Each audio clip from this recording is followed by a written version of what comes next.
Hello and welcome to At the 55, your home for U Sports football. Me and Tom are back on the mics with a new installment of the Exit Meetings. This week, we're back in Can West to talk a little UBC and are joined by such a special guest to do so. So with no further ado, I must say, Tom, how the heck are you doing, my friend? I could not be doing any better. We have an incredible guest here with us.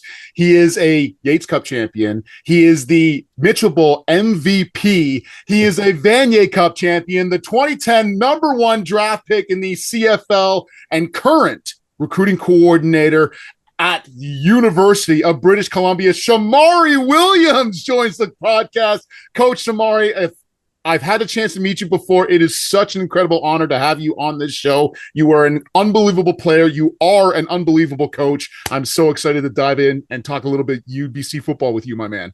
Oh, man. Well, I appreciate you for all the kind words and reminiscing about my past life there. But I appreciate it a lot. And I'm excited to be on the show. I'm a big listener for you guys. So I'm excited that I get a chance to be on it.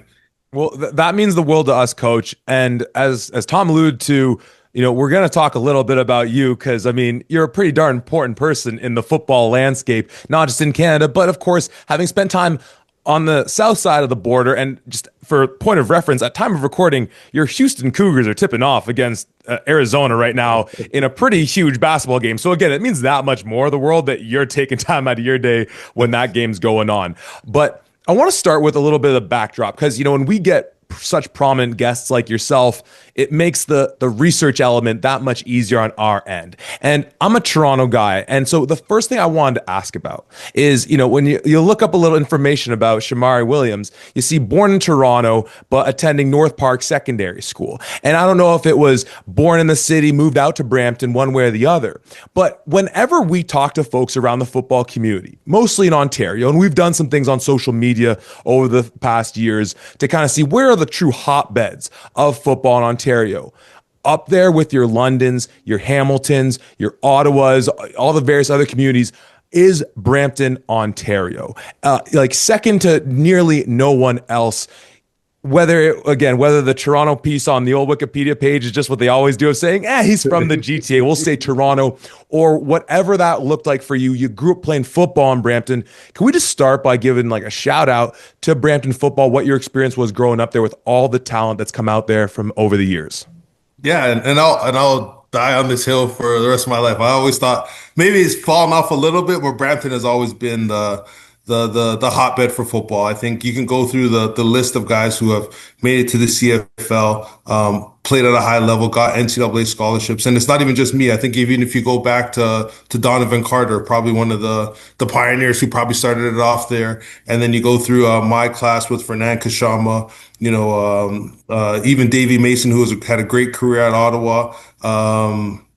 Courtney Stephen, the list goes on and on of the guys who have been able to kind of do big things in Brampton. And for me, I'll always kind of consider it my home. I was born in Toronto and I used to live in Scarborough, but in elementary school, I moved out to Brampton and that's kind of my home away from home. And, I always say it always produces the best type of athletes year round. And anytime I get a chance to recruit a kid from Brampton, he gets an extra check in my book just for being from Brampton. If you're from Mississauga, you got to do a little bit extra to kind of get me to recruit you. I love that. Well, after your time out in Brampton, you go out to CEGEP and you play at Champlain and had an incredible couple of years out there. Team MVP and an All-Canadian while you're out there. During one of your best games in high school, 11 tackles and a forced fumble, then that you get recruited to a bunch of schools that down south. Obviously, you end up at the University of Houston. But what was that process like going from Brampton out to Lennoxville and playing CEGEP football, which is almost its own world in itself with the rules and how they play there, and then your recruiting process to go down south? Yeah, and I thought for me, my development just at CEGEP was tremendous, right? I was coached by Sebastian Briere. We had a lot of really good players even then, guys who went on to play at a high level. Sebastian Jaguar, Francis Claude went to Penn State. Just so it was a really good group of guys that I got a chance to play with down there, and just kind of develop. And I think I think going and playing in CEGEP, you kind of realize why Quebec is such a dominant force in youth sports and why they're such a tough team to kind of beat. Just the coaching you get, the fact that they have full-time coaches there and it's still kind of high school. Your practices are filmed, and just kind of how they prepare and how they go about football there. It's such a great springboard to get on to university. Like my time in Quebec, like I wouldn't have been able to get a scholarship without it. I'm super tremendous for it, and I always have a soft spot for kids in CEGEP. I wish I could recruit more of them. It's always tough getting them to leave Quebec, but it's such a great thing with football down there. I always say it's probably the best type of football you can play in Canada before you go to university. And on your way then to being a first overall draft pick in 2010, which I'm curious how it felt when you got wind that the Argos traded that pick. But you then obviously head down south, make your way back eventually to the CIS football to play for the Queens Golden Gales, and are a part of Tom's favorite football game, not just in Canadian football university history, but all football history, that 2009 Yates Cup run, win on your way to a Vanier Cup championship. I'm sure Tom probably has some more specific details, but your experience making your way to Queens eventually and being part of one of the storied single season teams in U Sports CIS history.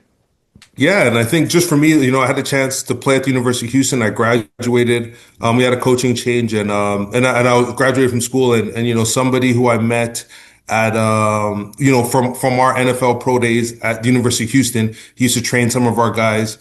He had told me, hey, you should think about going up to Canada to play for Coach Sheehan. He knew Coach Sheehan from when he was coaching in Montreal, and we kind of got connected there. And I ended up getting into school super late, kind of debating, oh, maybe I can work, maybe I can go back to school, but kind of convinced me a little bit, just myself, to kind of give football another go at it and try to become a high CFL draft pick, and had a chance to kind of go to Queens and just kind of learn from those guys, learn from Coach Tracy, who I work with now, learn from Coach McManus, learn from Coach Bob Vespasiani, probably one of my favorite D-line coaches I've ever had, and one of the most technical guys I had, who was a longtime CFL coach as well. And just kind of really, they helped me kind of maximize my 1 year, put me in good situations to kind of utilize my strengths and my skills. And then, I ended up getting a call to go to Regina and move to Regina. So it was all super, super, super cool. I know you mentioned Toronto trading the pick. It is what it is. I never really kind of stressed about it. I haven't lived in Toronto for so long, so it wasn't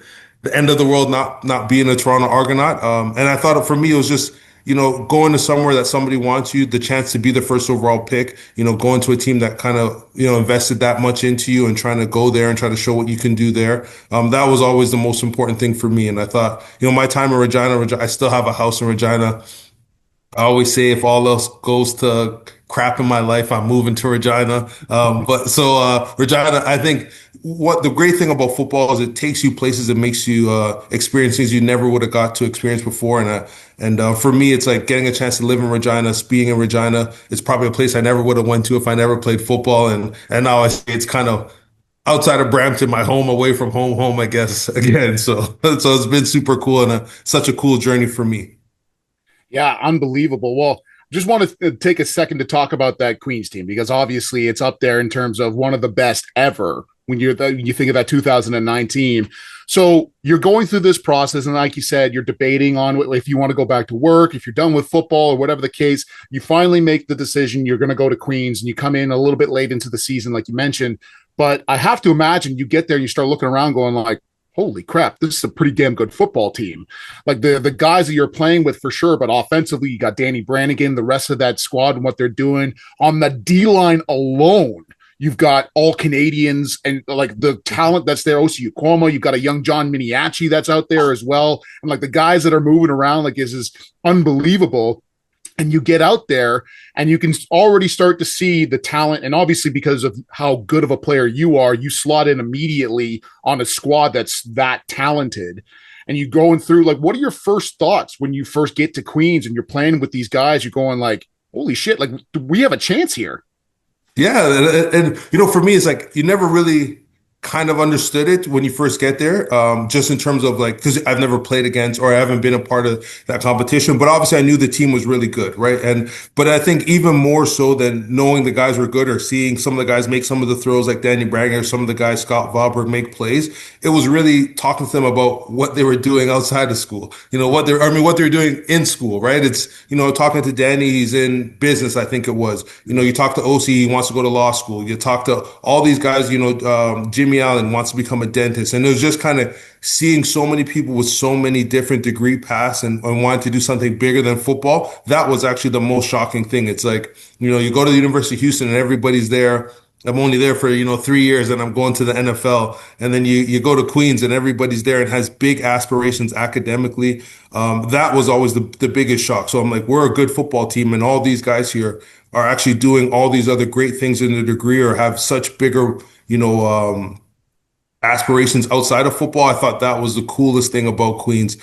Just seeing that. And I think that's probably something that all of U Sports has, where guys really takes school seriously and are able to kind of want to do big things in there. And I thought that was always the coolest thing. And that's the one thing I always remember about going to Queens is asking people what they were taking, and they didn't tell me like, oh, I'm just here to go to the league. Man, just you and Miniachi on a D line, just that's a legendary Toronto just shout out right there in its own right.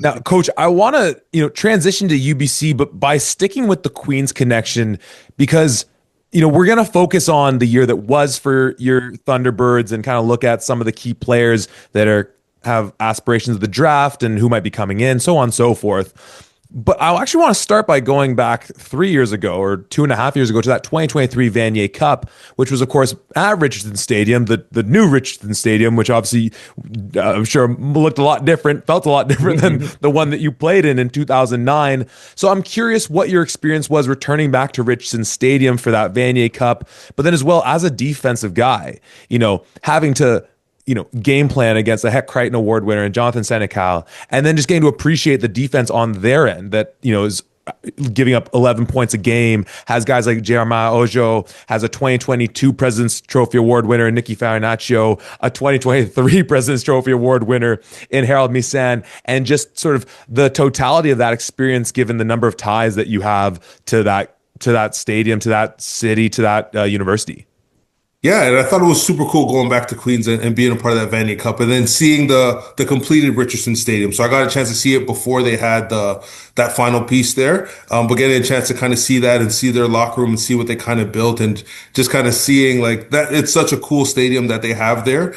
Such a good little enclosed kind of place to be in there. And then just being in that Vanier Cup and kind of going through that whole festivities again of the Vanier Cup and now doing it from the coaching side. And, it's always tough, from the player side, it's super cool for them. Coach's side, you're up all night long trying to game plan, trying to figure out Wi-Fi, trying to figure out your system and film and all that stuff. But just going against that team and those players on that team, I think was such a good experience. And I think I remember when I played Queens and how I remember Coach Sheehan told me like, he didn't build a team to win the OUA. He built a team to kind of beat Laval, right? And I think that's how you have to always kind of approach it is you got to build your team to kind of beat the guys in Quebec. And so just trying to go through that experience and trying to come up with a game plan, playing against Senecal, who's probably like the only quarterback I've seen who's like consistently throwing it to the wide side of the field. I'm like, nobody else is throwing it out there. And he's like consistently just throwing bombs out there and just going against that team, just his speed. And I think even for them, and I think, probably just talking like, their guys being a lot older than us, right? And I think that's always a tough part of the U Sports kind of dynamic where they're just a little bit older and a little bit better coached when they get to university. And I think that's always a tough hurdle for us to kind of compete with. But I think we gave them a good shot. We had a chance to kind of win it in the fourth. And it just kind of fell through. But I think just going against that experience, having that experience, playing at Queens, it was such a special moment. And now it's just, for me, it's just trying to reload and build another roster to kind of be able to compete with them again and try to get a second stab at it. Mm-hmm. Well, even just backing up a little bit further from that, obviously, after your CFL career is done, a few years later, you end up at Queens. You're in charge of recruiting there for 1 year in 2018, and then you make the trip out to UBC in 2019. And obviously, you first and foremost as a recruiting coordinator, I think is incredible. Because of the kind of person that you are, even in the brief interactions that you and I have had, very personable and everything else. But I love the fact of how wide of a range your own experiences are with football. You've gone down to the States, you played in Canada, you won a Vanier Cup, you were the first overall pick. You can speak to a lot of things that way. So surely you would be a well sought after coach at the next level at U Sports. But what was it that brought you from Queens, your alma mater, out to UBC and Coach Nil and his staff? Women. No, no. My partner at the time, or she's still my partner now, or my fiance, she had gotten pregnant, and so I had to kind of move out here, and it ended up working out well because Coach Tracy was here.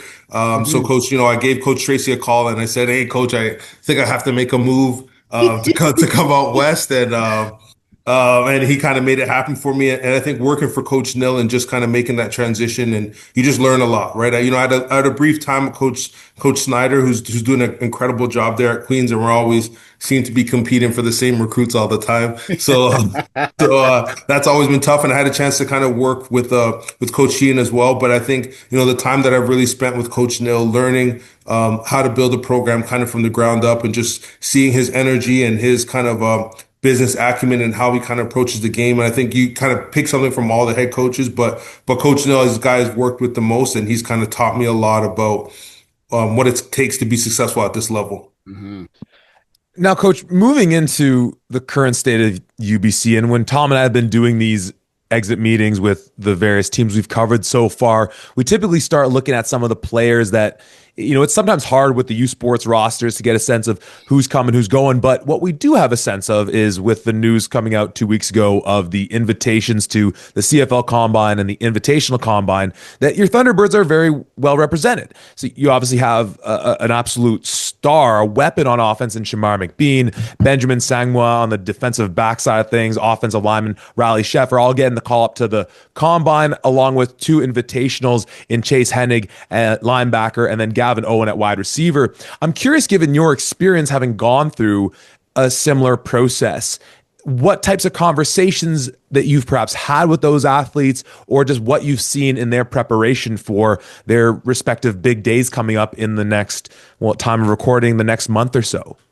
Yeah, I think for all of them, it's like once they get a chance to kind of go, and I think how I always kind of approach recruiting, if they get a chance, I don't assume they're going to be back, right? And I think how we kind of run our program here is we want our players to kind of go pro and get to that next level. And so I kind of always operate on the assumption that they're all going to get drafted and have a chance to kind of compete. And they're all working hard doing it. Benji or Ben Sangwa is down in Seattle here training to get ready. The other guys are up here training to get ready. So I think for them, this is their big opportunity. And like, this is kind of a lot of the reason why most of the kids come to UBC, is to have that opportunity to perform, to get a chance to play pro. So it's exciting to kind of have that work out for them. We're also going to have March 15th. We'll have an NFL Pro Day here.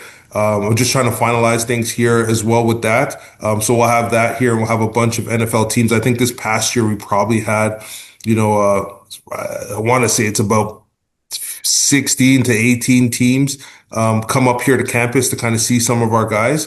So hopefully we'll have about 20 or so teams come up for the pro day, and kind of, they can even showcase. And the good thing for us with our pro day too is, all the CFL teams come up with as well, or a majority of the CFL teams come as well. So some of our guys who might not got a chance to get invited to the combine, they'll have a chance to kind of still perform in front of scouts. So that's a big thing for us to kind of make sure we get most of our guys all the exposure that they kind of need to kind of be at that next level. So we're excited about that. But for me, man, I as a recruiting coordinator, like I always say, like, this is where I got to make my money, right? It's the next guy up. You never want to be in a rebuilding year. You always want to kind of reload. So I'm excited about, those guys leaving the program, and then the next guys coming in to kind of show that, hey, we recruited well. And even though it's the next man up mentality, like, we shouldn't drop a beat with those guys leaving the program. Certainly, you've got a lot of really great guys who are heading off to the combine. I would be remiss if I didn't specifically ask you about a guy that is near and dear to our heart because of who we covered, but former U of T quarterback and now linebacker Kinsale Phillip. This is a guy who was a stud for you on defense here, and in my opinion, you don't have to say it, but I will, got robbed out of a Can West All-Star, 55 total tackles, led the team in that. Like, he was incredible. Talk about what his transition was when he first comes on campus to now being that will linebacker that seems to be all over the field making every single tackle. Yeah, man, and Kinsale's plays with such passion, right? Plays heart on his sleeve kind of guy. He's plays and goes balls to the wall, plays so intensely. And we're watching film, we're watching practice, and I'm like, wow, like this kid is just pops every time, right? Every time he hits somebody, and just the effort that he kind of plays with was actually shocking. And I actually think I think he probably should have made the switch earlier. And for him, I really hope he does get a chance here in the CFL, a chance to kind of somebody pick him up, because I think he definitely can do it. Just the play temperament that he plays with, the physicality he plays with, the speed, the reckless and abandon that he kind of plays with. I thought he brought a lot to our defense, a lot to what we wanted to be as a program, and it was a pleasure coaching him for the 1 year, and it was great having him here. I wish I had him longer, and I wish even in though I wish they probably made the switch for him a lot longer, because I think he would be in a way different situation than he is now. Mm-hmm. I mean, he was no slouch playing at quarterback either. The guy is just a remarkable talent wherever you put him on the football field. And Tom brings up probably being a snub at the Can West All-Star level. As far as the All-Canadians, you're represented with Caleb Cunningham, second-year offensive tackle. And I wanted to bring that name up in specific. Obviously, you're a lineman on the other side, but just in terms of looking at the immense dominance that UBC has been able to pump out in terms of offensive line talent. You talk about making the jump to the next level. We obviously don't need to look any further than Giovanni Manu and Theo Benedict. And so I'm curious, given your time at UBC as a defensive lineman and seeing their growth, and again that piece on as recruiting coordinator, seeing your job as being to get them to the next level, what that process was with them. At the same time, it's hard not to think about the offensive line at UBC and not think about Coach Dan Durazio, who the program and we all lost a few years back now. So again, what Caleb did this year and getting that All-Canadian nod is only a second year. The legacy of some immense talent on that O-line, specifically with Manu and Benedict, and then of course the legacy of Coach Durazio at UBC in helping create such incredible offensive linemen. Yeah, and rest in peace to Dan. And I think he was such a huge influence on the program, even just for the short time that he was here.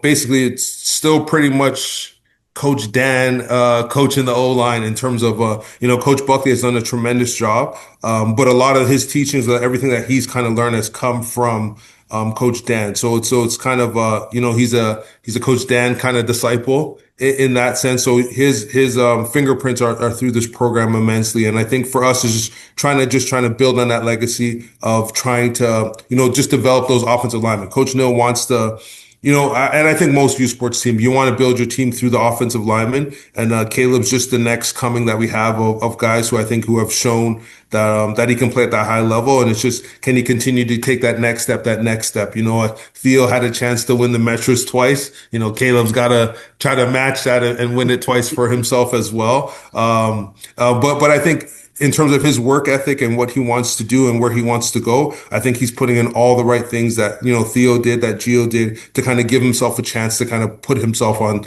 that stratosphere, on that trajectory as those guys. Mm-hmm.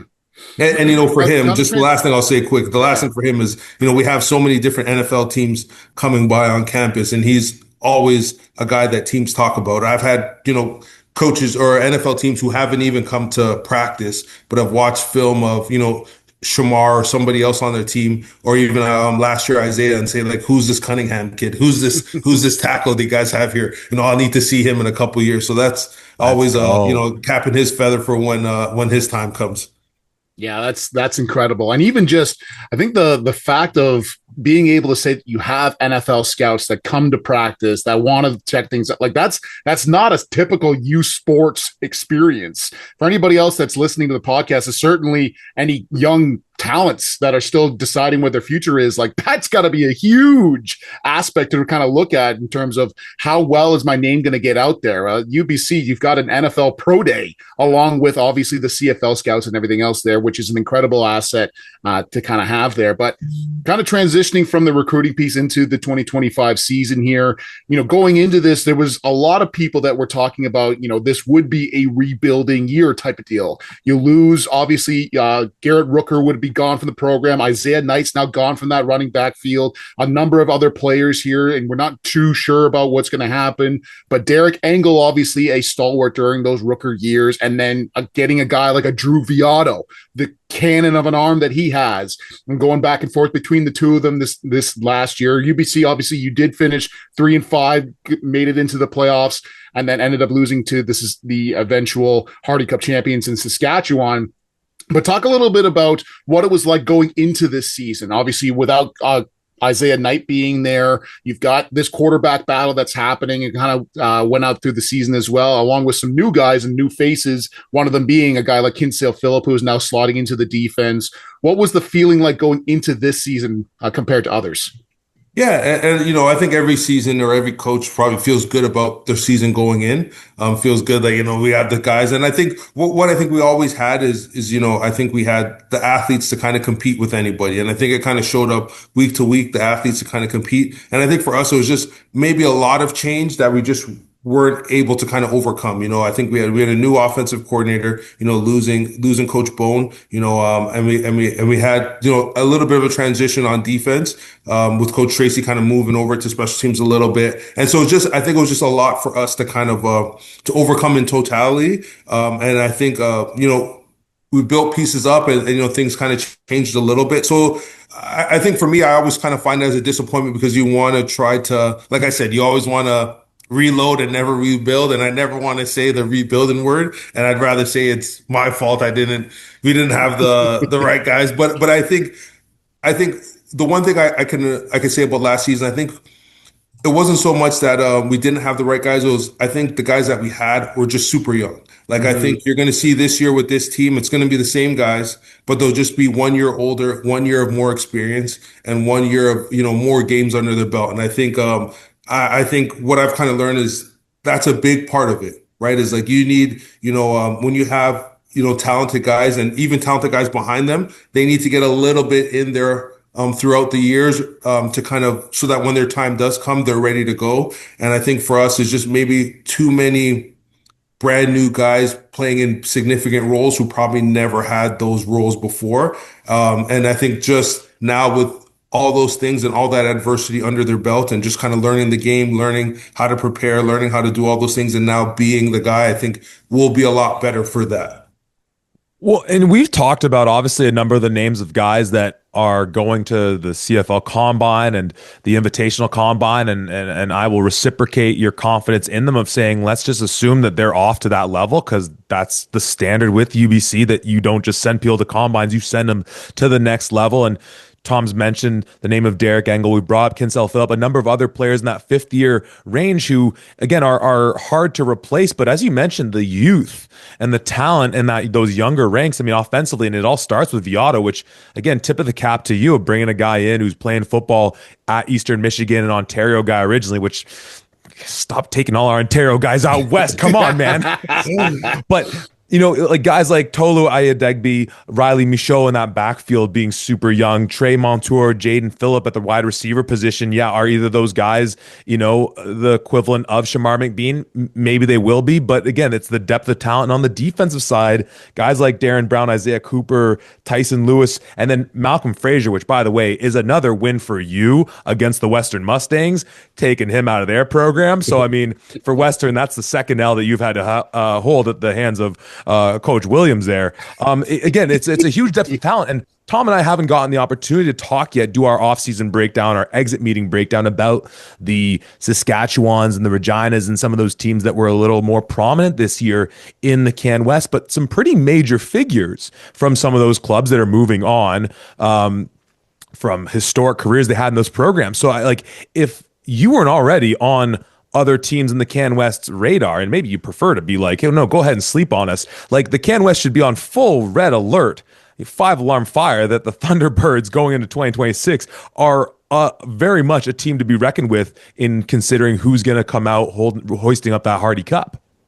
Yeah, and I think, just in terms of the talent that we have, the leadership that I have with Coach Nil, Coach Tracy, I think we're gonna, and even now Kahari Jones, right? I think we're gonna figure it out. Like, Coach Nil's done it a long time. He's gonna figure it out. So I think we have the talent, and I think we're primed and ready to go. We're going to start spring practice. Our spring practices are going to start on Monday here. And we'll kind of just keep, elevating them and just slowly kind of slow cooking them to get better and better. They've been in the weight room now for the last couple months, just kind of training and getting better. So now it's our chance to kind of see them on the field. And I think we're doing all the things ready to kind of put ourselves in a position to be able to kind of compete for a national championship. And that's kind of where we want to see this program, and where we kind of want to build ourselves are. So that's kind of, for us, if we're not competing for that, then, we're not doing our best. And I think everybody's on that same wavelength where that's where we're trying to get to. So I think we're primed and ready to go with the guys that we have, to be in a position, we're bringing a couple of recruits who might be able to come in and help us right away as well to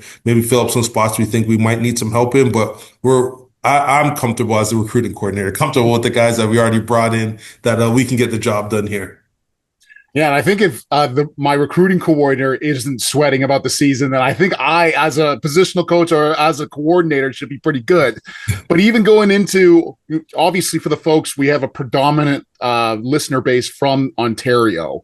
And for the folks who don't know, there are no easy games in the Can West. And at any given point, you can go from a 3-5 or a 2-6 to an 8-0 just based off of how things are going with key guys here. But the recruiting that's out in the Can West in particular is incredible with the spacing of teams. You don't have this cluster like you do in Ontario. You've got one team for all of all of BC, go a couple of teams in a couple of provinces, and it's really spread out from that standpoint, but they play great football. And even when you're going through the games that are here, you win against Manitoba in week 1, 21-9. And then that same Manitoba squad later on in the season, there's a 35-31 final for the Bisons the other way. Mm-hmm. And even you beat a Calgary team 23-22. You have an OT winner at the end of the season against Regina.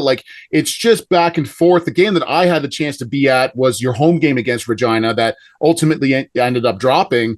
But you go into half, I think it's 17-3, and then you score 14 off the hop in the third quarter, and now it's 23-20. Holy wow, look at this UBC squad. Obviously needs to, ultimately Regina ended up finishing that, but there is no bad teams that are here. And whether it was Drew Viotto or Derek Engel throwing the ball, the offense was producing and they were doing some good things there. So I'm sure that has to be a bit of a transition for you, coming from obviously playing that 1 year in Queens where there might have been some teams that you guys kind of steamrolled before getting into the playoffs, to now, even in the few years that you've been there, you could play against an Alberta squad that might be struggling a little bit, but then just 2 years ago, they were fighting for a Hardy Cup. So it's a drastic difference, and the quality in the Can West is great top to bottom. Yeah, and I think it is such a tough conference. And, obviously now that I've coached here, I'm always going to say it's probably the best and most competitive conference, but it really is, in terms of anybody can win any week, and you have to be on your P's and Q's every single week to kind of go out there. And I think it is such a tough conference in that sense, where if one guy gets hurt, it could, ruin everything for you guys, or that you guys have to stay healthy all year and you have to kind of manage that. But it makes it super competitive for us, right? It's, a lot of the kids that we get are from different conferences, hey man, do you want to play in, every game is going to be an important game for you? Or do you want to have some of those, those letdown games where they're not as important, right? And I think for us, like if you want to compete and you want to play against the best and you want to go against the best conference, then this is a really good conference for that. Where I think even if for a 16 conference, we do have a lot of guys who get drafted. I think we have CFL scouts come by all the time and they tell us the difference between sometimes the Can West teams versus some of the other conferences teams, and just the depth and how practice is how much competition is there even in practice. It really is a difference coming out here from Ontario in that sense. But it makes it super fun and competitive, right? You got to make sure that every week, you're losing sleep, trying to prepare for, Owens, you're not at your best. They're going to beat you. Well, Coach, I know I sort of teased you about the Drew Viotto being a guy from Ontario, and that's, part of the legacy of Michael O'Connor leaving Ontario and these great quarterbacks you're poaching. But what I love seeing the most, because again, Toronto guy, and I love seeing guys from the city and the GTA in general get opportunities to go and play football at the next level, is so much of your roster made up from guys from the downtown core, from Scarborough, from Brampton. Again, shout out to the Flower City. At Mississauga, a lot of Clarkson prep football north represented there. How much do your ties to the city still hold sway in terms of your ability to bring in kids from that region? Is that something that you really try to leverage in terms of your own background, or is it just the function of the school can sell itself so well on its own? But like, how much does your experience as a Toronto and Brampton guy play into that? I think it's everything, right? I think the school can really sell itself, being such a world recognized school. I think Coach Neil being a national recruiter throughout his career really helped sell it. And then I think even just for me, right, wanting to try to expand our horizons a little bit and try to get different guys. And like I had mentioned, our ID camps are super huge for us in terms of just identifying talent, finding the right talent across the country to kind of come out and be able to compete here. We want the best guys. So what we always kind of say is, or what we try to do as a recruiting philosophy here is, we just try to recruit the best guys that we feel can help our program. We try to go for quality over quantity in terms of guys. And for us to try to find those quality guys, we got to turn over every stone that we can. The other big hurdle that we have, similar to a U of T, is the academic requirements here. So we're really limited in terms of, the guys that we can get in here who don't fit that academic threshold here that we have. So we really have to kind of turn over every stone to kind of make sure that if we are going to invest in a player that, academically they're the right fit, athletically they're the right fit, and they have the right mentality to kind of play here. So for us, like, just because of the academic requirements to get into UBC, we have to be national recruiters, and we have to try to turn over every stone and, make sure that if an NCAA quarterback, hits in the portal, that, we're on him. You guys have a pretty good track record when it comes to NCAA quarterbacks going out to UBC. It's incredible. But even from that standpoint, we talked a little bit about your own experience out in CEGEP, obviously, and some of the talent that's out there is incredible, but they like to stay close to home. In the Can West in particular, it's obviously all across Canada, but really in the Can West, you've got the CJFL teams, and there's a number of guys that are going out there and they're playing there. Obviously, when you're playing in CJFL, you don't have to worry about grades. Some guys are working, some guys are whatever else. So I guess that can create something of a conflict for you, obviously, with UBC being such an incredible academic school. But how much stock, or how much, what are you looking at the CJFL, or are you specifically looking at that high school because you want grades? Like, how do you attack the CJFL from a recruiting standpoint? Yeah, and for me, CJFL is always tough, right? It's because they don't have to go to school. And what I'd always say is, like, I think the longer that you're in CJFL and you're not going to school, the less of a fit you are for UBC. Just the academic requirements of what it's going to take here. What I would say is, like, probably maybe if you did 2 years of CJFL and didn't go to school, I might recruit you. But as soon as we get into 3 and 4 years of CJFL, and you haven't gone to school yet, it's just not going to be the right fit with where we are academically. So what I always tell kids who are in CJFL is, like, try to make sure that they're in some kind of classes and they're doing some kind of progression towards their academics, whether it's to get into university or they're at, a UFV or Capilano, whatever they're doing, to kind of make sure they're progressing the degree. And then that just fits well with what we want here as a program and what we're trying to build here. So it's really that academic piece with the CJFL that sometimes can hurt kids, but for a lot of kids, that's where we find the hidden gems, right? We'll have a couple of CJFL kids this year. Bruce Jones will be a kid who's going to come out here in a couple months, and he's a kid who was at SFU, was in CJFL, but still taking university classes, and that's a good fit for what we want to do here at some of our spots. Coach, the last thing I want to ask you about, and for anyone listening or watching this, and firstly, as always, wherever you're watching, however you're watching or listening, thank you so much. But for anyone who's been tuning in, I don't know how, if they're in a position to, choose a university program to play at, they're not, pulling whatever strings they can to get to your school.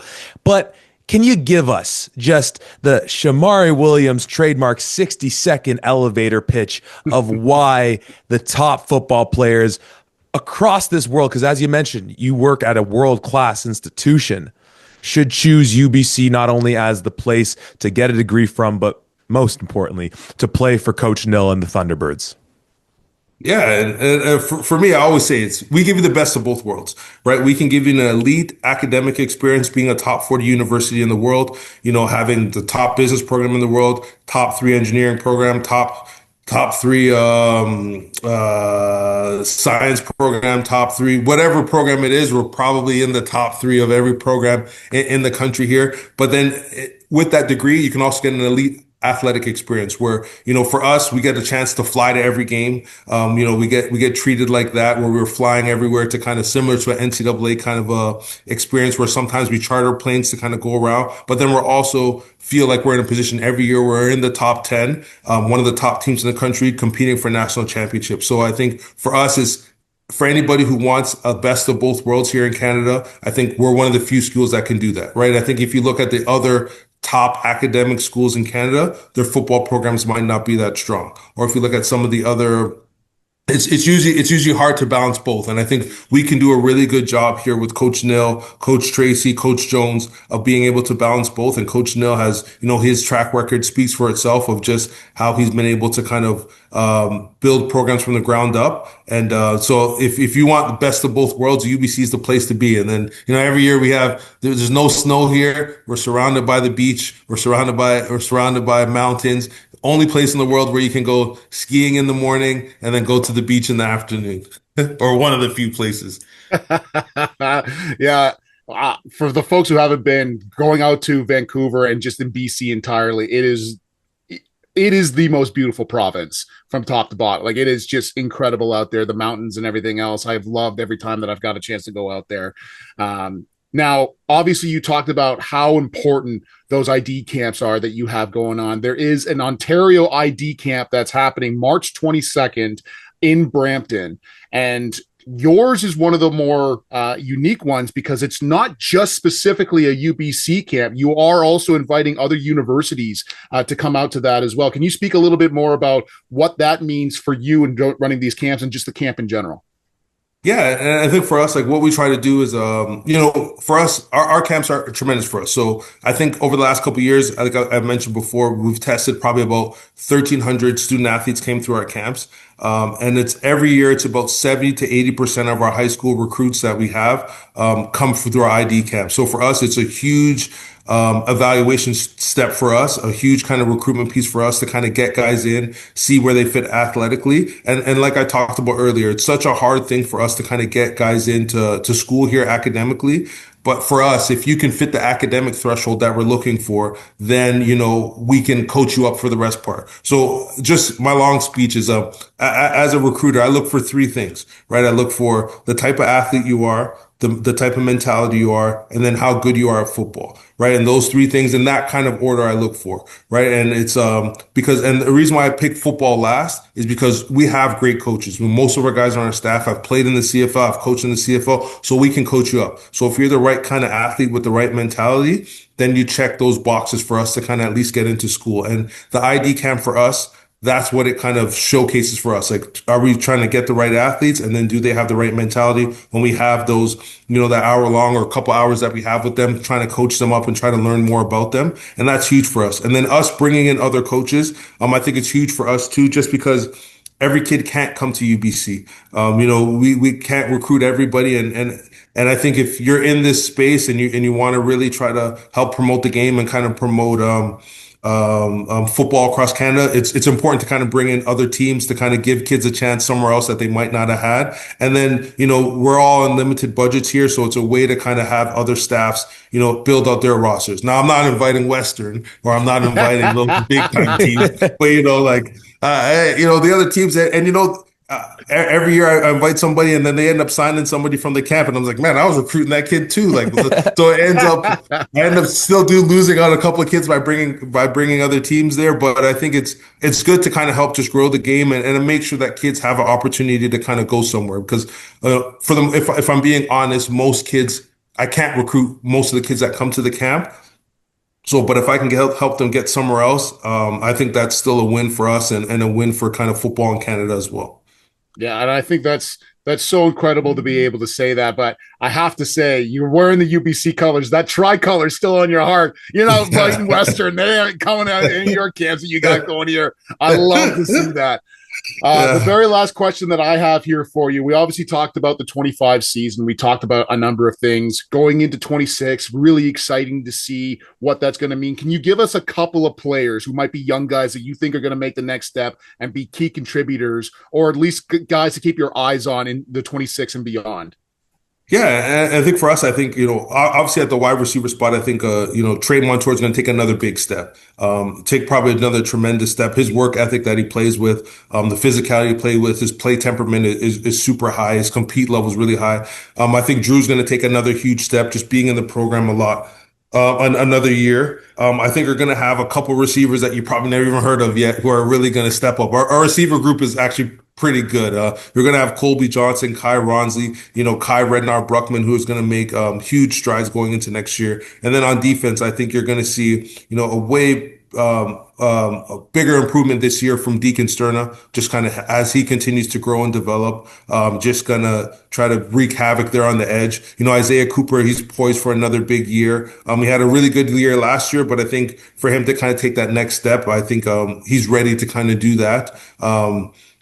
I think, we're going to lose Aaron Parker. Has been a big guy. He's been a stalwart in our defense. But the other guy that we have from Windsor is Jehovani Batalonga. I think he's going to make a huge step up. He started every game for us at boundary corner last year, and he did really tremendous for us. And I think he's probably prized to make that all Canadian run for himself along with Darian Brown. So there's a lot of guys that, obviously I recruited them all, so I could tell you every single one of them. I tell the guys all the time, like I personally picked every single one of you guys to be here. So if anybody believes in you, I believe in you. So I want them all to kind of be successful. I want them all to kind of play, and kind of have that pathway to kind of play. So I'm excited about everybody on our team and just how they're going to grow and kind of develop. And it's super cool just seeing guys come in as, 18-year-olds, 160 pounds soaking wet, or like Theo's thing, coming in at 18-year-old, 230 pounds soaking wet, and then leaving here at a 295 or 300 pound offensive lineman and just kind of growing and develop. So I think I'm always excited about seeing that,